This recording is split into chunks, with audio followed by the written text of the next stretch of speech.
अस्सलाम वालेकुम په خیر را لې ټیسټ لورز پښتون چینل ته تاسو ټول څنګه یې تاسو به ان شاء الله چې ټول ټیک ټاک په خپل کورونه کې به آباد یې تاسو ټول اختر مبارک شانن زموږ راسته چې دا هغه د کیما ریسپی دا مونږ به د دم سره کیما په خو کویلې دم سره دلته ما تقریبا یو پیاز واچول او تاسو ته به پته چې زه پیاز چې دی همیشه تیار ځان سره ساتم ما فرایډ پیاز واچول اوس دلته چې دی دلته ز نیم کیلو چې دی دغه چوم کیما پکې اچوم دا به مونږ د یو 100 منټه فرای کو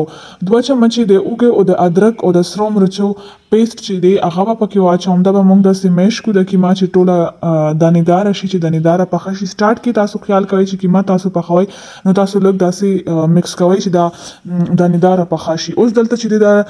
د ټماټرو پیسټ ته د طریقہ د ویډیو به تاسو سره شیر کوم چې خپل ځان سره پیاز او ټماټر چې دی هغه څنګه एकदम او سالن څنګه زر تیاروم دلته ما ټماټرو پیسټ واچول ماته لږ کم ښکاری ما یو 2 چمچې نورم پکې اډ کړلو دا به مونږ د یو 100 منټه فرای کو پهله دا مونږ په اوګه او د ادرک او په پیازو په مکسچر کې مې فرای کړلې هغه نه بعد مې په ټماټرو کې لږ فرای کړې چې غوړي پر اوتل بیا مې آلو پکې واچول نیمه چمچه چې دی ګرم مساله پکې واچو هغه نه بعد چې دی 2 چمچې به سرو مرچ کې به پکې واچو او تاسو کا په دې چینل باندې نوې تاسو د چینل سبسکرایب کړئ د خپل اسانۍ لپاره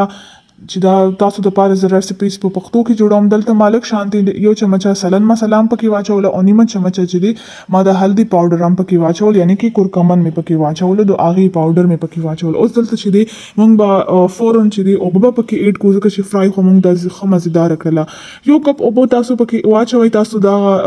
کور کوي سر پکې دی او په خک کم اور باندې تاسو دا په خک کوي چې سو پوری د اوبې نه اوچې کړي او د آلو نه پکې نرم شوي کیما نه نرم شوي دلته زمونږ کیما چې دا هغه بس تقریبا تیار ده ټولې اوبه اوچې شولې اوس دلته چې دی دا به مونږ سرو کوو او مالګه چې دی هغه تاسو خپل ټیسټ مطابق واچوئ چې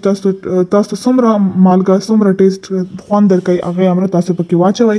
دلته اوس الومینیم فویل एकदम دی باندې بس یو کویلې پیس एकदम چې هغه به ما په لناس وزولې وي او د پاسه به مونږ یو چمچه اویل واچو په دې کویلې باندې پاس بیا به مونږ دا فورن کور کو چې دا کوم لوګي هم دی چې دا خبر بهر نه راوځي چې دا لږ دننه بند وي او دا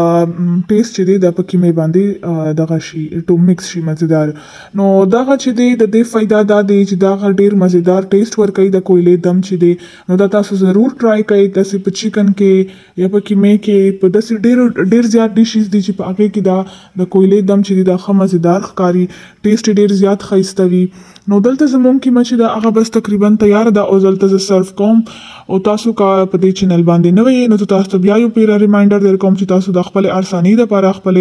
دغه لپاره تاسو د چینل سبسکرایب کړئ او ویډیو مې کو خوښ شوی ویډیو لایک کړئ که تاسو سره ریسیپي غواړئ چې تاسو لپاره جوړ کړم نو تاسو ماته په کمنټ سیکشن کې ویل شئ زه به تاسو لپاره هغه ریسیپي بالکل جوړ کړم اوس ماته د بل ویډیو پورې اجازه راکړئ د خپل ځان خیال ساتئ ثانک یو سو مچ فار واچینګ الله حافظ